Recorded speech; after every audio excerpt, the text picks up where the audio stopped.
Hello and welcome to episode 11 of Think Big with Michael Zellner. All positive, no politics. Today, my guest is Jeff Droke. Jeff is the CEO of the Office Accounting Service in Memphis. He's also a former professional wrestler and sound engineer.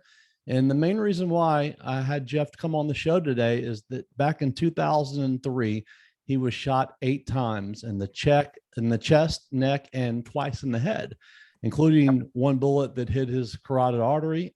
And he actually still has 3 bullets inside his body. So he has a pretty amazing story to tell. Jeff, welcome to the show. Thanks. Appreciate it, Michael. So tell us something interesting about yourself that most people don't know.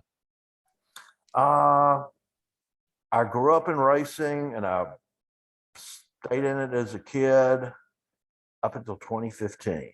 I would go meet the people from Charlotte and I would drive by myself, which, meant I could listen to whatever I wanted to on the stereo, which is good, and could take naps when I wanted to, and didn't have to put up a lot of people, so that was good. But yeah, that was a fun thing. I was a gas man. I was probably and I was an abnormality at the NASCAR meetings that we would have in Concord, and the fact that I did PR because I guess learned to write in college, and I did the website because I programmed for a while. I did photography because I had an expensive camera, worked on the car, and during the race, I gassed. I was the gas man. So most of the people were actually very bubbly little 25-year-old girls that during the race would sit in the bus and drink wine and watch the race on TV. Right. And they're like, "How did you get your quotes?" Well, I made them up. And then I would call the driver and said, this sounds like what you want. I knew what the drivers would say, so I made the quotes fit my story. Probably not correct media wise, but it worked. So That's the most important thing. You have done so many different things in your lifetime, including we talked about you've been an accountant for over 30 years, sound engineer. You talked about working in a pit crew as a gas man. You worked with the bands Papa Roach, Shinedown, and Ja Rule back in 2005. What was that experience like for you? I love working with the heavier, we work with everybody from, oh gosh, the Insane Clown Posse, which was literally a bunch of insane clowns that anytime that they came to town, you would have to go spend some time getting one of them out of somebody with the group, somebody associated with the group out of jail. And Ja Rule is interesting in the fact that we took the PA out of the Daisy and took to the Plush Club, and they had a requirement on their rider that they wanted it to be 126 decibels on stage, which I thought was actually fatal. Which I thought, well, this will be cool. We'll be charged with murder because we're going to kill this guy. And nobody in the rap world, and that was really my only foray into it, seemed to have a sense of humor. The opener and his posse, I guess is what you called them then, all wore what looked like matching pajama sets. They were a very interesting group. And then he gave me, or one of his people gave me a CD to put in the front of the house for them to rap to. And I'm like, so all the turntables and such, we're going to rap to a CD. Yeah, man, don't you understand? Like, no, but it was a different world. But everything else was pretty much cut and dried. We mentioned Profound Sound earlier when we talked. We had a Midas XL board, and my wife and daughter and I were out at House of Blues. I think they tore it down now, but it was on Sunset in Los Angeles. We had an hour wait, and my wife's like got the little beeping thing or whatever, the little, that they notified you with. I'm going to go shopping, which is cool. Great. My daughter was 11, bit of a tomboy. And it's like, we saw some, a tractor trailer and a couple of buses and quickly realized that this is a show. And one thing you realize from the sound world, if you wear cargo pants, a black shirt, and boots on, you fit in. So we just meandered, no security again. We just meandered down there, and it was Collective Soul, which was fairly big at the time. Yeah, they were big. And their front of the house guy was struggling with the board. He was not happy with what he was hearing, and so I just mentioned we've got a board like this, and I don't think he quite heard what I was saying, but he's like, "Fix the damn thing." Okay, he had the same equipment. Everything's industry standard. What you have at Memphis is what you have in LA. And so we ran through a couple of songs, and it's like, okay.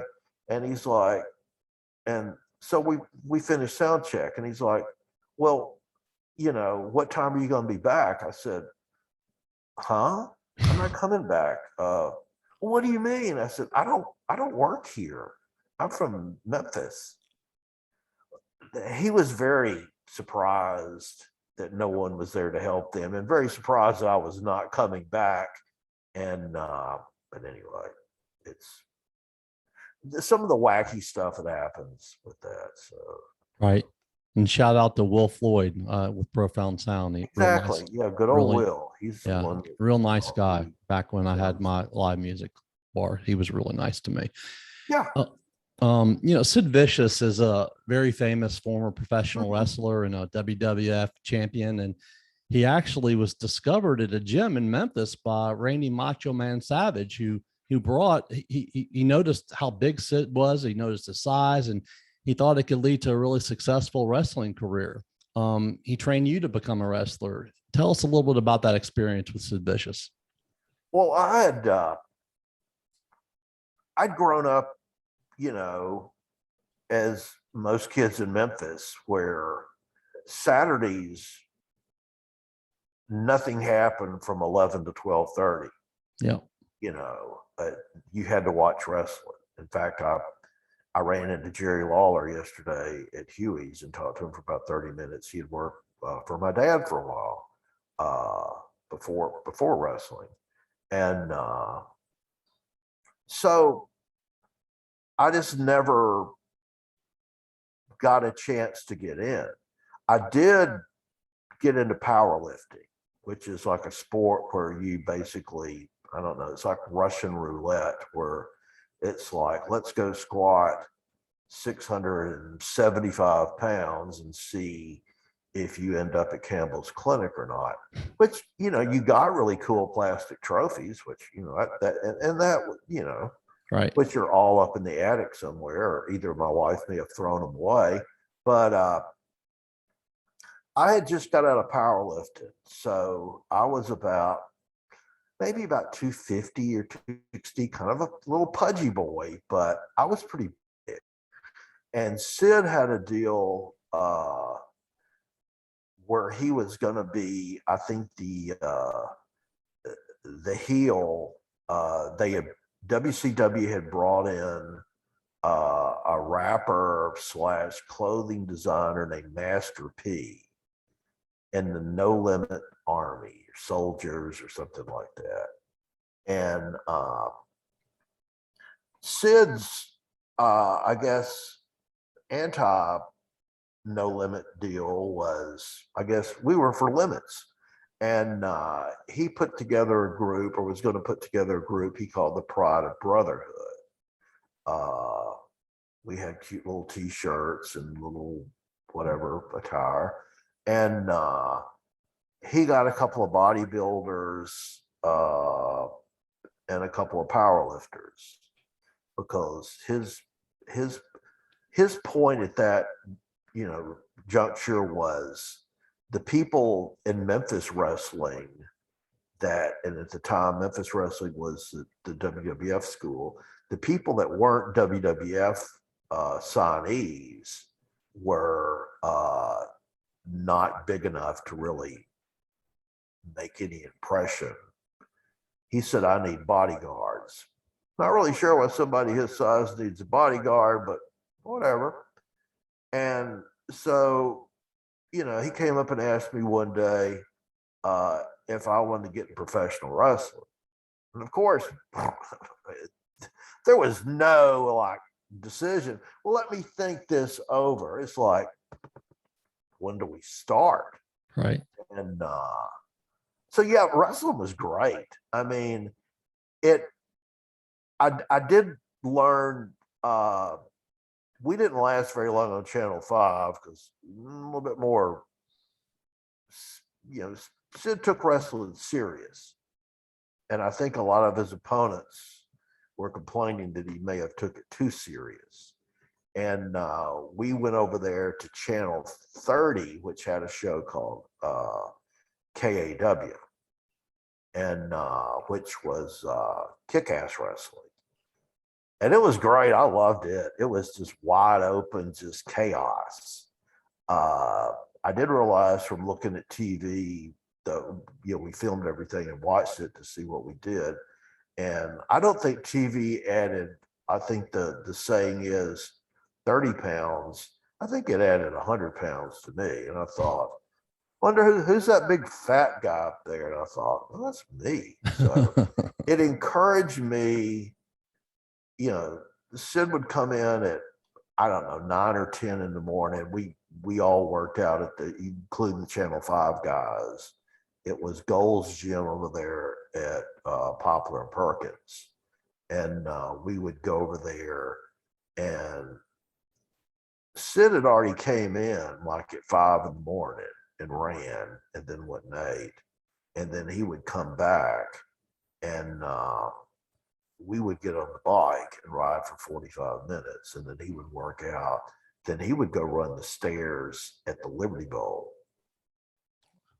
Yeah, I'm thinking, you gonna go with me? Like, well, I'm gonna say no. It sounds like fun, but it also sounds like if I fell down, I would fall for a long time. Uh, it it it did give me some very good habits that continue to this day as far as staying in shape. So I'd have to say it was, you know, it was like living in the circus. It was a great experience. You know, it's January 22nd, 2003. It's a chilly 37-degree day in Memphis, gusty winds that day. You get a knock on your door. It's a 19-year-old kid named Billy Jackson. You were home with your 4-year-old daughter at the time. 11-year-old. Oh, sorry, 11-year-old. Excuse me. I'm sorry. 11-year-old daughter at the time, and you didn't know him, and he looked suspicious to you. So you went out your back door and you headed towards your neighbor's house, who was a police officer in Memphis. And before you even made it there, Billy Jackson, you know, who was headed back to his car at the time, saw you and started shooting his gun at you. He hit you 6 times, and, you know, first in the chest and the neck, and then take it from there and tell us about what happened, Jeff. Well, we had problems with an ex-employee that we had been involved in child custody, child abuse trial. And she had hooked up with a gentleman, I guess loosely termed, a guy named Jason Jordan. She worked at Platinum. You know, she came to us, you know, from one of the restaurants we did accounting for. And once we found out about the child abuse and the abandonment, we fired her. And, you go from, in her case, I'm getting my degree in accounting to now I'm working Platinum Plus, and my boyfriend is some whatever idiot that hung around the lobby and the patrons and sold things or whatever, uh, illegal things, I guess. When it came time to go to trial with them, they scared off all the witnesses. But my hard-headed McNairy County ass, uh, my uncle was highway patrolman out in McNairy County during the walk and tall era. His big buddy was Buford Pusser. My dad had grown up and was friends with Pusser. And a lot of that influenced me as a kid. They're out at my grandmother's. We're out there on Saturdays. They're eating breakfast Saturday mornings out there. A lot of that encouraged me, I guess, to try to do the right thing. And also, I guess I should realize that both of them died in suspicious car crashes and should have realized the right thing would be a bad thing, which is what happened with me. I tried to do the right thing. They were harassing me. The Shelby County court system, basically, or the AG's office said, that's called redneck revenge, where you run the witnesses off. That's why we have a high crime rate, is because people don't want to testify. They get scared because we don't protect the witnesses. So Jackson did not fit in out here. He looked like Eminem. And I knew something was wrong. As I'm walking across the next door neighbor's yard to the MPD detective's house, Jackson just starts plugging away. Shooting a good pattern. Have to give the boy props. He's a good shot. And, you live in Memphis, you figure you're going to get shot at some point. That's just the reality. And one thing I learned in wrestling is I was pressure point dead. So I'm getting hit, and I realize I'm getting hit, but it's not really stopping me. And I took 3 across the chest, and then I knew I was getting shot in the neck. It stunned me. It stopped me in my tracks. And this little clown starts walking up, and he turns his gun sideways, gangster style, and says, now you're going to die, mother effer. I don't know if that's when you're showing up, but at that point, I think just power from God, the fact I was, in the best shape of my life. I was about 245, no body fat. I was rough. The wrestling training helped out. He came up toward me. I did an up block to, try to, get the gun out of the way. He did fire 2 shots. One went in my jaw and spiraled up. Luckily, did not take out any optical nerves. That's a miracle. And the next one, we didn't realize this until they processed the evidence the next day. It hit my baseball cap and it bounced off my head. So I was a curiosity piece at the Med. I'd had a bounce, and they had never had a Caucasian with a bounce, or never had anyone with a bounce off the side of their head. I also had my left carotid artery was hit with a bullet. It did not blow out, which is, another.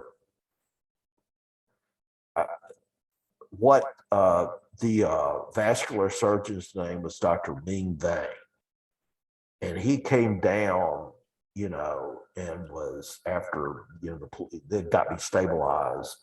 The police were trying to get a statement, and of course he interrupts these really rough detectives, and he's like, this is what should be in the paper tomorrow, that this is a miracle.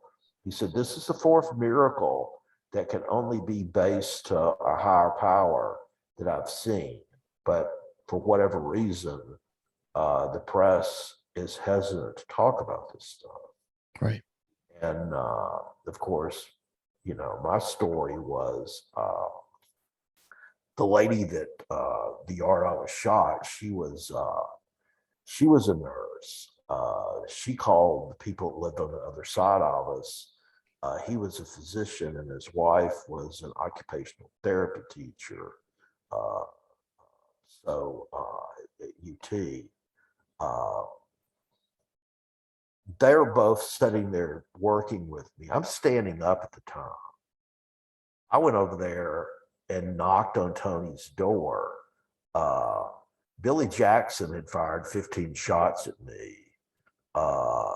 I had a gun with me because he looked suspicious. I just didn't, it happened so quick. And we had problems with this Jason Jordan clown for years. And I just didn't think this would be an assassination attempt. And so I didn't even have one in the chamber. And, once Jackson, I upblocked him, Jackson shot his clip out. So at that point, Jackson is a little, 160-pound idiot kid from Nutbush. I'm an enraged 245-pound professional wrestler that's going to do everything he can to protect his 11-year-old daughter that's in the house. So I charged at Jackson, and I rammed him down the hill to his car that was parked, next to the curb.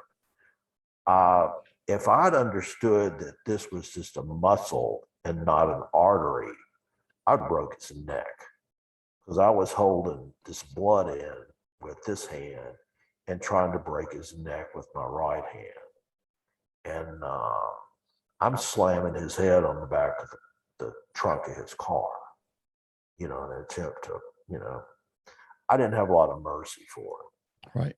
And I'm pounding his head on the trunk. And then I decide, I'm tired of playing with this guy. I pull my gun out. He is, at this point, pleading, don't kill me, don't kill me. Yeah, okay, I'm hearing you. But he had jumped in the car.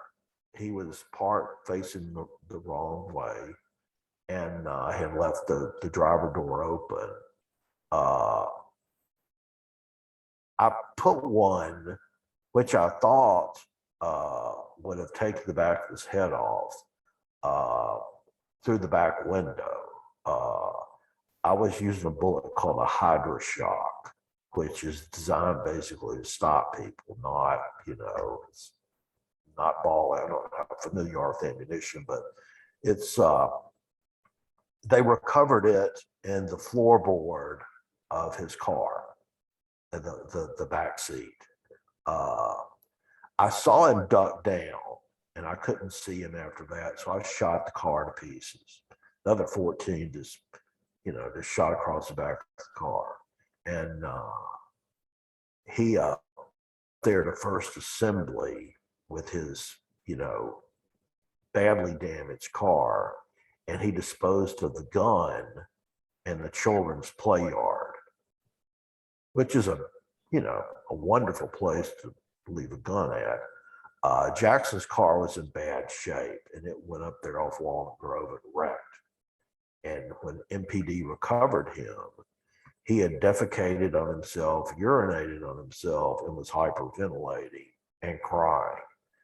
He was a bad guy when he had a gun. He had 5 other charges out there, which involved firearms. And he had been sentenced to a year in prison, state prison, the month before he shot me. So that was a very quick year. Jackson and Jordan were both, when Jordan gave him the weapon, they were both filmed by a neighbor on Vivia Street. Jordan teaching Jackson how to shoot me, of course. And the neighbor filmed it. And a few days later, he turned it over to the sheriff's department, which is, we lived in the county at the time. And so at that point, there was no felon in possession of firearms state law, but there was a federal law, and the feds didn't pick it up. That should have been a mandatory minimum 10 years. The system failed me in every aspect, but that's just why things are how they are. After Jackson skedaddled off, I went up to Miss Tony's house next door.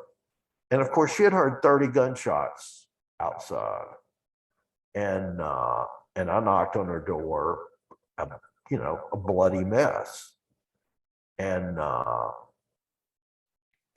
she dialed 911 and then dialed Megan that lived on the other side of us. And they both came out there and they're looking at me and they're like, well, we can't really see pass-through wounds, which from a non-medical person, okay, don't know what that means, but it doesn't sound good. So you need to lay down on the ground. First, let's, like you said, it is like cold outside. And when you're losing blood, tend to get colder. Let's take your coat off and let's cut your shirt off and you lay on the ground. That's not a happy experience. So I'm doing what they said. I'm laying there and all of a sudden I start having this really weird feeling come up over me.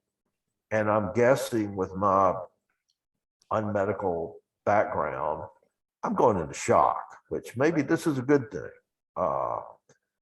I lose feeling in the lower parts of my arms and legs. I start, some of the pain, because your pain was starting to set up. This has been about 15 minutes, was starting to really set in.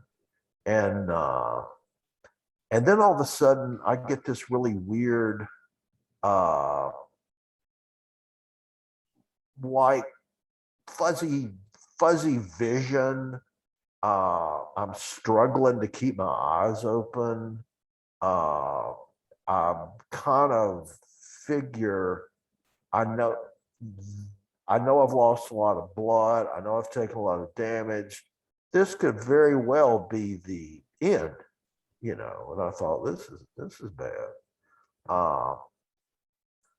I get this real strange, just calmness. You've just been in a gun battle.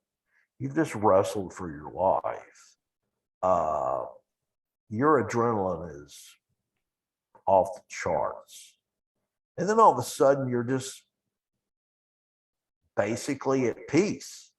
And it's, even my field of vision changed. I could see basically at 180 degrees. It was a feeling that's just impossible to convey to people. But it's a feeling that I'm all knowing, I'm at peace with everything. And I kind of catch out of the side of my eye uh, two figures. It would take a while to determine who one of them was. It would take pictures and stuff, but because I'm not sure how the Lord presents people when, in the afterlife, but one knew that was my dad. He was in his 40s. My dad had died 20 years earlier of cancer. And I looked at him and Ralph about knew who that was. The other was my great uncle, Tony Tacker, who ran the courthouse out at Zellner, McNairy County. And when you see dead people, you realize chances are that you're dead. And so at that point,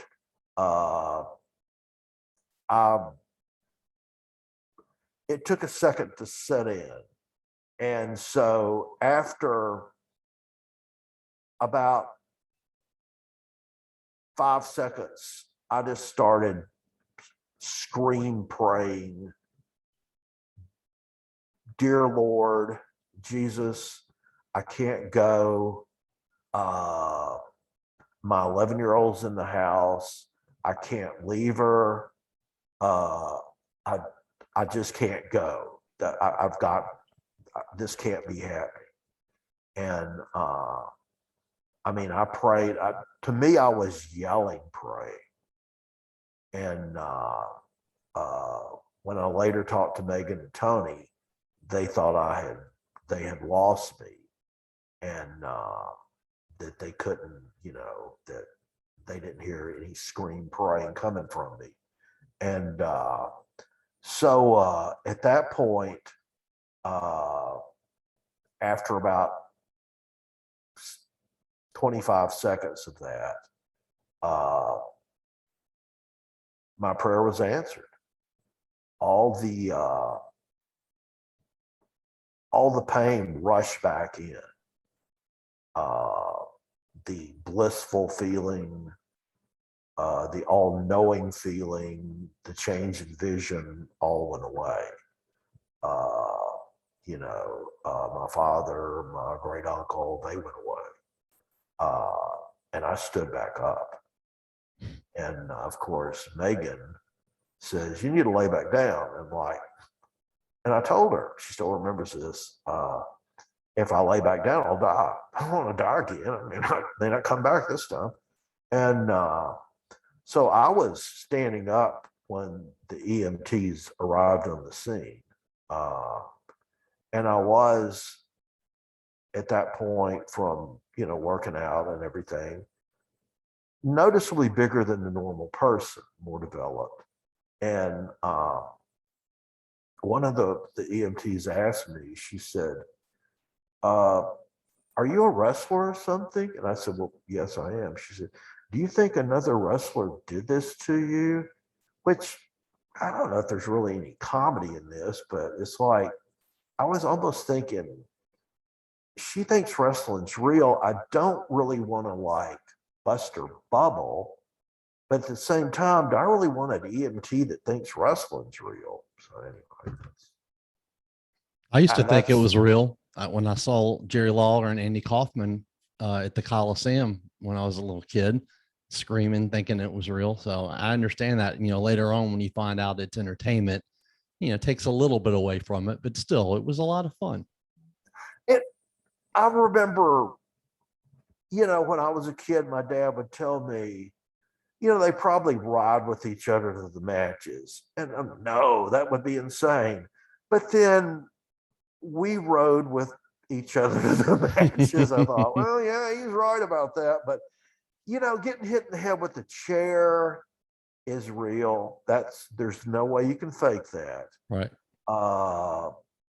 Climbing on the top turnbuckle and coming down. When people say, those rings are padded, well, those rings are not padded. Those rings are, are planks laid over, some, square arm bars that just are not attached to the, the ring. They're just fitting slots, but it's like fighting at 75 to 80%. You're not trying to hurt the person, but you're trying to put on a good show, and you don't want to disappoint the fans. Right. And so the more people yell, the more I think it encourages you to do dumb things and take chances and wake up the next day with ice packs. And Right. but it was, I think it helped. I don't know. Maybe the Lord takes us on strange journeys to get to places. I But I believe think that. it helped. I would have never known, we did some martial arts training. I would have never, this reaction, done an up block to knock Jackson's gun up. Right. But it just, it happens. So, When we first started the podcast, I say, all positive, no politics. I'm sure many people would think, well, how is this positive? Obviously, what happened to you 19 years ago, some of the long-term effects, aren't good things. The fact that you still have 3 bullets in your body and you survived despite the fact that everything that happened to you. You know, people say that, do you believe in miracles and things like that? I mean, I agree. I think this could be definitely described as a miracle. I mean, everything that happened that day to you, you should have never survived. I mean, you were told that you should have never survived. right. The positive is, I got involved by an excellent public servant. His name is Steve Schuler. He works right under Mayor Strickland. At the time, he was in the county. And this was kind of based on my experience when I got shot. It's like when you leave the med, you kind of expect, do I get a handbook that says, now you've been shot, this is what you do? Well, you don't. Right. They're basically, when you're leaving, it's like, okay, tell your wife to hurry up because we need the wheelchair back in 15 minutes. I'm thinking, okay, my life has really been changed. I'm obviously got to go to court at some point, and I don't hear anything, and you don't. So what I approached Steve about was we need to set something up for people that have been affected by gun violence. And there was an excellent article that I would later talk to him about. A gentleman named Michael Waller wrote for the Commercial Appeal, and it involved a shooting at a bank robbery down at Holiday City on Lamar in a First Tennessee that happened. Oh gosh, this would have been probably, the mid to late 90s.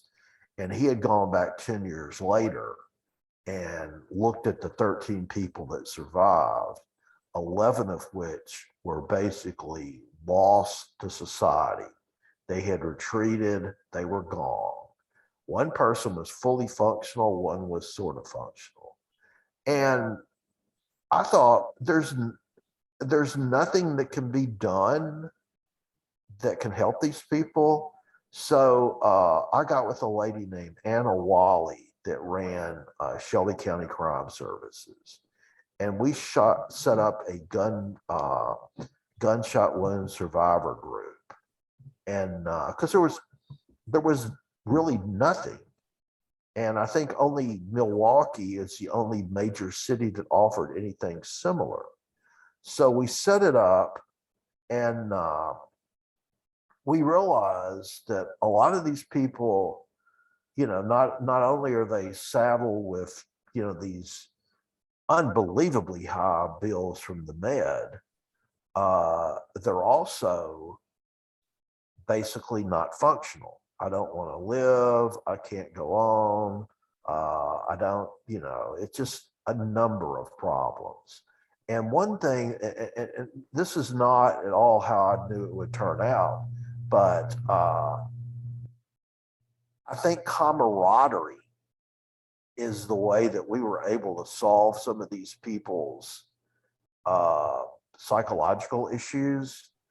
Is, come in and they would have been shot in the head and they would have spent 6 months at the med or whatever. And they had this, their time out of the med, they had basically spent in their mother's bedroom. And when they would come to us, it would be like, well, I've been shot in the head. And I'm like, well, there's like 7 of us in here that have been shot in the head. Really? Mm-hmm.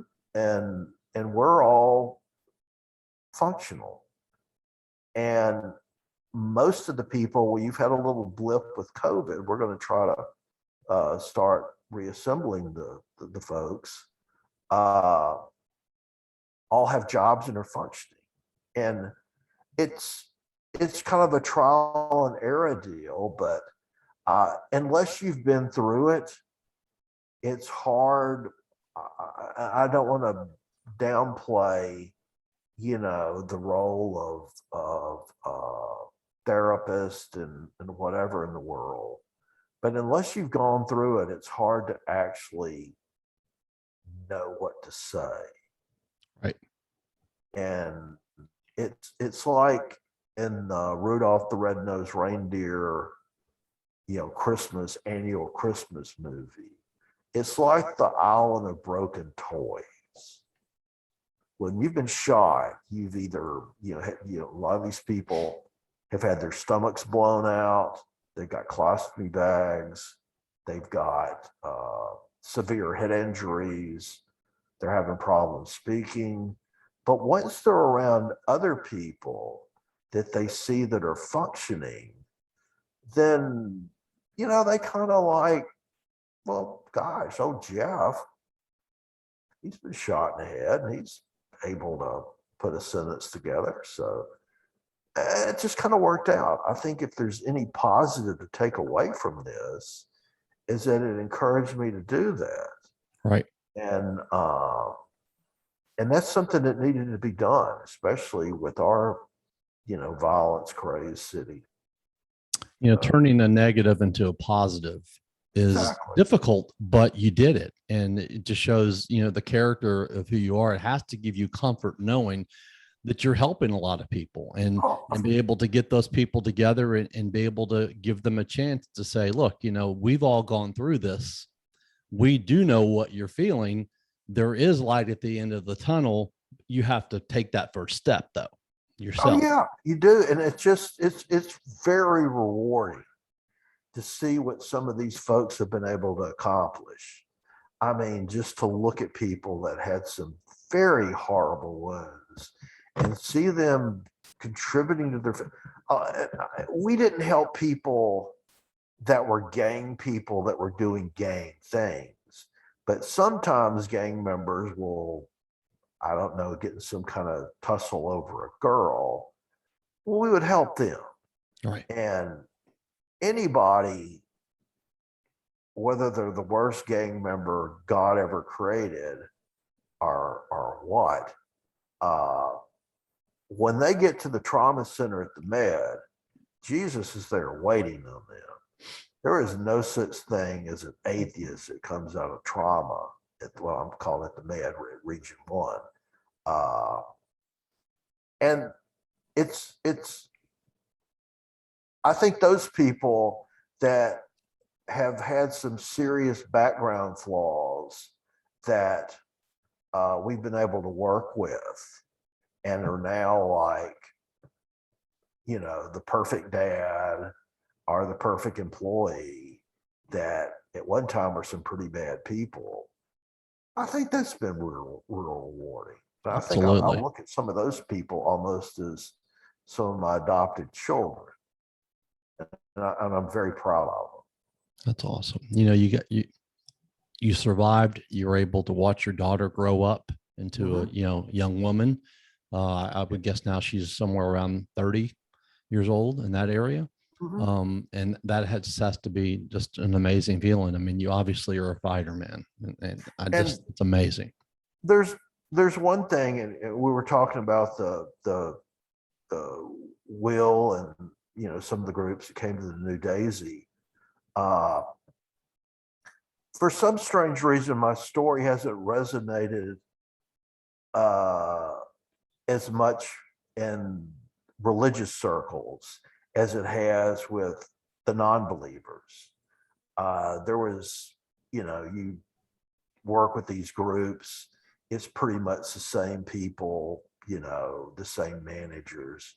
And there was a couple that would, I think they called him Dr. Death. Don't know why, maybe, I don't know, but he would bring some of these metal groups through Memphis, and he would tell them, oh yeah, the guy, accountant for the Daisy in Memphis, and who probably, do monitors if he's in town, not racing, because I like the sound, I like the equipment. He's been dead. And my story of my near-death experience it resounded more with the non-believers than it did with the believers, because it would just startle them. They had never heard any, like, really? You actually saw your dad who had been dead? Mm-hmm. And you prayed to Jesus? He's real? Like, yeah.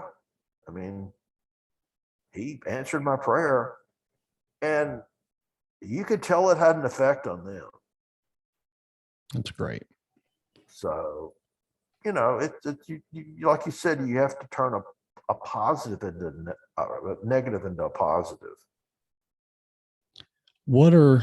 And I know you've learned obviously many through this, but what do you believe are the most important lessons that you've learned in your life? I think one thing is to always be self-reliant and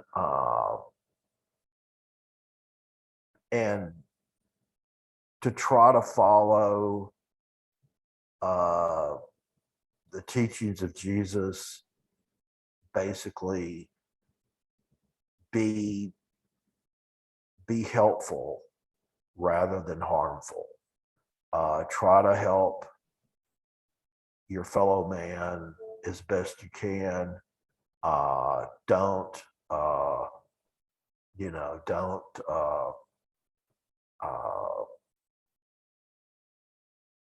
become too conceited. I mean, I drive a 2008 Ford Escape. I'm not very, very showy. Just be the best human you can be. Just, Jeff, it's been very inspiring to have you on today and to listen to your story. Well, I appreciate it, Michael. You're obviously having me on. Yeah, my pleasure. You're obviously, as I said, you're a fighter. You're tenacious, and hearing your story of survival today, and it's just been an honor. So I really appreciate you coming on. Well, I really appreciate you having me on, and maybe this will touch somebody, and they'll